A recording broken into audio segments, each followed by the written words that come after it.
నీతి ఆయోగ్ తాజాగా విడుదల చేసినటువంటి ఇన్వెస్ట్మెంట్ ఫ్రెండ్లీ ఇండెక్స్లో ఆంధ్రప్రదేశ్కి పెద్ద రాష్ట్రాల్లో 6వ స్థానం, దేశవ్యాప్తంగా చూస్తే 8వ స్థానం మాత్రమే దక్కినాయి. అదేంటి? రాష్ట్రంలో స్పీడ్ ఆఫ్ డూయింగ్ బిజినెస్ అనేటువంటి కొత్త కాన్సెప్ట్ని అమలు చేస్తున్నాం. పెట్టుబడులకి అత్యంత అనుకూల రాష్ట్రంగా ఆంధ్రప్రదేశ్ని తీర్చిదిద్దుతున్నాం అని చెప్పి ఈ కూటమి ప్రభుత్వం చెప్తున్నటువంటి టైంలో ఈ విధంగా దేశవ్యాప్తంగా ఈ ర్యాంకుల్లో 8వ స్థానం రావడం ఏంటి ఆంధ్రప్రదేశ్కి? అందులోనూ మొన్న మధ్య వరకు ఈజ్ ఆఫ్ డూయింగ్ బిజినెస్లో ఆ ర్యాంకింగ్స్లో ఆంధ్రప్రదేశ్ ఎప్పుడు నంబర్ 1గా ఉండింది. స్టార్టింగ్లో నంబర్ 2 ర్యాంకు, ఆ తర్వాత నుంచి కూడా ఎప్పుడు నంబర్ 1 కన్సిస్టెంట్గా వచ్చింది. దానివల్ల దేశవ్యాప్తంగా గుర్తింపు కూడా పొందింది. మరి ఇప్పుడేమో ఈ కొత్తగా ప్రవేశపెట్టినటువంటి ఇన్వెస్ట్మెంట్ ఫ్రెండ్లీ ఇండెక్స్లో ఎందుకింత వెనకబడింది? ఏంటి దీనికి కారణం? కూటమి ప్రభుత్వం వైఫల్యమా ఇది? ఈ విషయాల్ని ఈ వీడియోలో చర్చిద్దాం. గతంలో is of doing business rankings ఉండేవి, కేంద్ర ప్రభుత్వ ఆధ్వర్యంలో నడిచేవి ఇవి. వాటిని ఇప్పుడు నిలిపివేసి ఆ స్థానంలో ఈ పెట్టుబడుల వాతావరణాన్ని మరింత సమగ్రంగా అంచనా వేసేటువంటి ఈ ఇన్వెస్ట్మెంట్ ఫ్రెండ్లీ ఇండెక్స్ ఐఎఫ్ఐ అనేటువంటి విధానాన్ని నీతి ఆయోగ్ ప్రవేశపెట్టింది. ఇందులో ఇప్పుడు తాజాగా ఇచ్చిన ర్యాంకింగ్స్లో ఆంధ్రప్రదేశ్కి 48.7% మార్కులు వచ్చినాయి. ఫ్రంట్ రన్నర్ స్టేట్లో ఉన్నది. టాప్ పెర్ఫార్మర్స్ స్టేట్స్లో లేదు. తెలంగాణకేమో 13వ ర్యాంక్ వచ్చింది, ఆంధ్రప్రదేశ్కేమో 8వ ర్యాంక్ వచ్చింది. తెలంగాణకు వచ్చిన మార్కులు 47.3%, ఆంధ్రప్రదేశ్కి వచ్చిన మార్కులు 48.7%. ఏ స్టేట్కి ఏ ర్యాంక్ వచ్చింది అనేటువంటి నీతి ఆయోగ్ లిస్టుతో పాటు దీనికి సంబంధించినటువంటి సమగ్ర సమాచారం కోసం ఇంగ్లీష్లో కనుకైతే bizandhra.com వెబ్సైట్ చూడండి. తెలుగులో కావాలి అనుకుంటే zipnews.in అనేటువంటి వెబ్సైట్ చూడండి.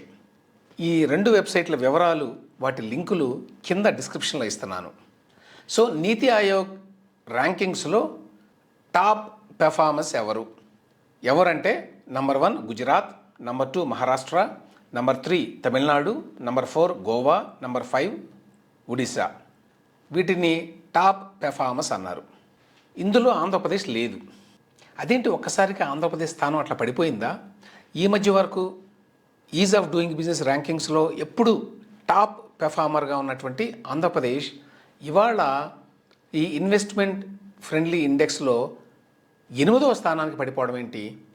అదే పెద్ద రాష్ట్రాల్లోనైతే 6వ స్థానానికి పడిపోవడం ఏంటి? మరి ఈ మధ్యకాలంలో మనం భారీ ఎత్తున పెట్టుబడులు వస్తున్నాయి ఆంధ్రప్రదేశ్కి అని మాట్లాడుతున్నాం. అంటే పెట్టుబడుల్లో అగ్రస్థానంలో ఉంది, కానీ ర్యాంకులో మాత్రం వెనకే. మనకు తెలిసి ఈ మధ్య చాలాసార్లు ఈ మాటని ప్రభుత్వంలో పెద్దలు చెప్తున్నారు. ఏంటది? దేశవ్యాప్తంగా ప్రతిపాదిత పెట్టుబడుల్లో 25.3% వాటా ఆంధ్రప్రదేశ్కే దక్కింది అని. అంటే దేశం మొత్తం మీద వచ్చినటువంటి పెట్టుబడులు అంటే ప్రతిపాదిత పెట్టుబడులు, ప్రపోజ్డ్ ఇన్వెస్ట్మెంట్స్ 100 రూపాయలు ఉంటే అందులో 25 రూపాయలు ఒక్క ఆంధ్రప్రదేశ్కే వచ్చినాయి. ఇన్ని రాష్ట్రాలు ఉండగా దేశంలో దాన్ని చాలా పెద్ద అచీవ్మెంట్గా కూటమి పెద్దలు చెప్తారు. బయట కూడా అబ్జర్వర్స్ కూడా అదే మాట చెప్తారు. మరి వీటన్నిటిలో కూడా ఇన్ని భారీ పెట్టుబడుల్ని ఆకర్షించినా కూడా మరి ఇన్వెస్ట్మెంట్ ఫ్రెండ్లీ ఇండెక్స్ ర్యాంకింగ్లో ఎందుకు టాప్ 5లో ఆంధ్రప్రదేశ్ లేకుండా పోయింది? దీని మీద ఇవాళ సాక్షి పత్రికలో పెద్ద వార్త వేశారు. నాడు నెంబర్ 1, నేడు నెంబర్ 8 అని. అంటే 1వ స్థానం నుంచి 8వ స్థానానికి పడిపోయింది అని. ఇంకా ఏం రాశారు లోపల? పరిశ్రమలన్నీ కూడా పక్క రాష్ట్రాలకు వెళ్ళిపోతున్నాయి. నీతి ఆయోగ్ సాక్షిగా తేటతెల్లమైంది. పెద్ద ఎత్తున పరిశ్రమలు, ఉద్యోగాలు అంటూ 2 ఏళ్లుగా చేస్తున్నటువంటి ప్రచారం పబ్లిసిటీ స్టంటే అని కూడా అన్నారు. ఒక ప్రతిపక్షంగా నీతి ఆయోగ్ రిపోర్ట్ అంశాన్ని బయట పెట్టడం కావచ్చు, ఎందుకంటే వేరే పత్రికలో రాలా ఈ వార్త, తెలుగులో ఒక సాక్షిలోనే వచ్చింది నేను చూసినంత మేరకు. దాన్ని బయట పెట్టడము, అలాగే దాని మీద విమర్శలు చేయటం అనేది సరైన పని ఒక ప్రతిపక్షానికి. That is the business of opposition party. కాకపోతే సమస్య ఏంటంటే అర్ధసత్యాలని ప్రచారం చేయడం కోసం దీన్ని ఉపయోగించుకోవడం. ఎందుకు ఈ తక్కువ ర్యాంక్ వచ్చింది అనే దాని గురించి మాట్లాడవచ్చు. కానీ పరిశ్రమలన్నీ పారిపోతున్నాయి, పారిశ్రామికవేత్తలు ఎవరు రావడం లేదు ఆంధ్రప్రదేశ్కి అనే మాట నిజం కాదని అందరికీ తెలుసు. చూస్తున్నాం మనం చూడడమే కాదు, జాతీయ స్థాయిలో కూడా పెద్ద ఎత్తున నేషనల్ మీడియాలో, ఛానల్స్లో, వెబ్సైట్స్లో బోల్డెన్ ఆర్టికల్స్ వస్తున్నాయి.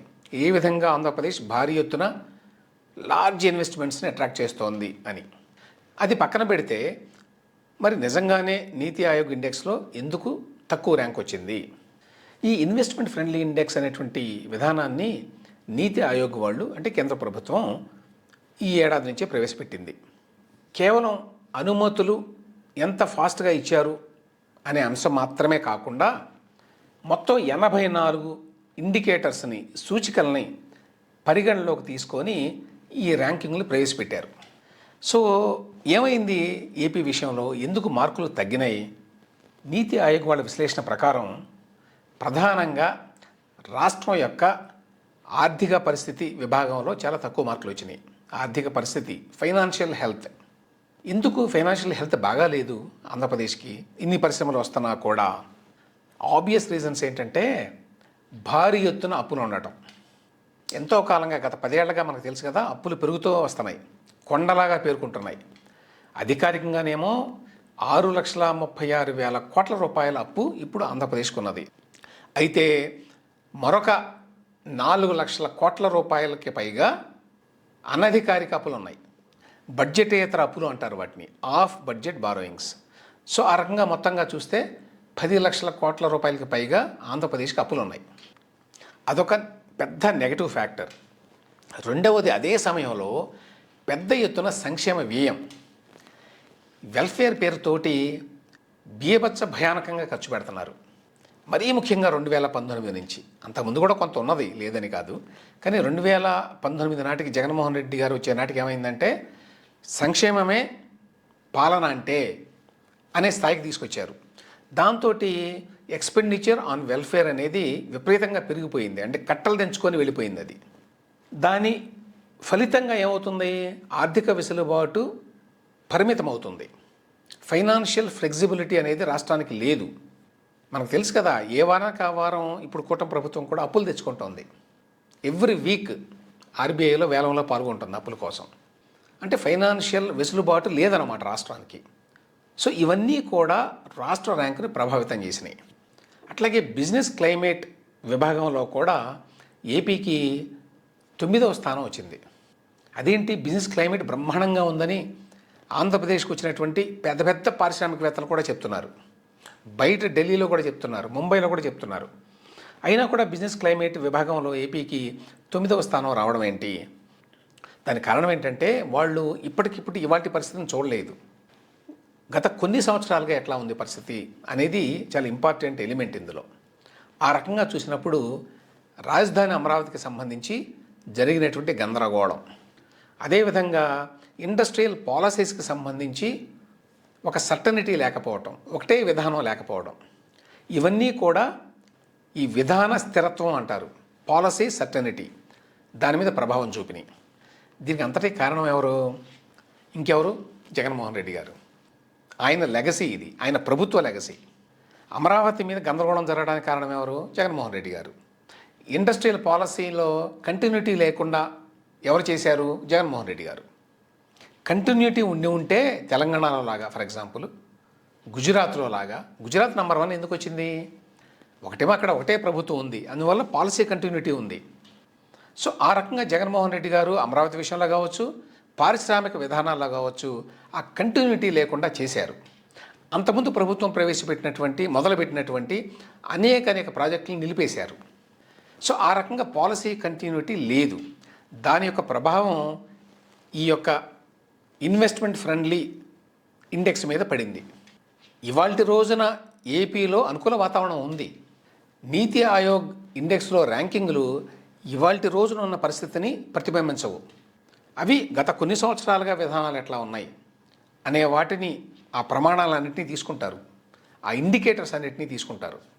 ఆ ఇండికేటర్స్లో ఏపీ ఫెయిల్ అయింది. అలాగని కూటమి ప్రభుత్వం యొక్క వైఫల్యాలు ఏమీ లేవా ఇందులో అంటే ఖచ్చితంగా వాళ్ళ యొక్క ఇన్ఎడిక్వెసీస్ కూడా ఉంటాయి ఇందులో. ఉదాహరణకి అప్పులు. రెండో ఎగ్జాంపుల్ వెల్ఫేర్ ఎక్స్పెండిచరు. ఈ రెండు విషయాల్లో జగన్మోహన్ రెడ్డి గారిని కూటమి ప్రభుత్వం కూడా అనుసరిస్తోంది.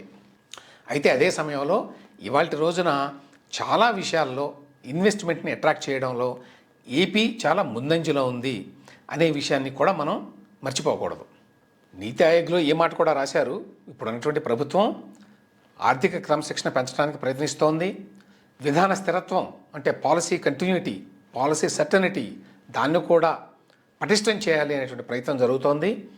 సో ఆర్థిక క్రమశిక్షణ ఒకటి కనుక పెంచుకోగలిగితే, అనవసరమైన వృధా ఖర్చును తగ్గించుకుంటే, ఎస్పెషల్లీ సంక్షేమం పేరుతో చేసినటువంటి ఖర్చులను కొంతవరకు తగ్గించుకోగలిగితే ఏపీ చాలా త్వరలోనే టాప్ పెర్ఫార్మర్ రాష్ట్రాల జాబితాలోకి చేరే అవకాశం ఉంటుంది అనేది చాలామంది అభిప్రాయం.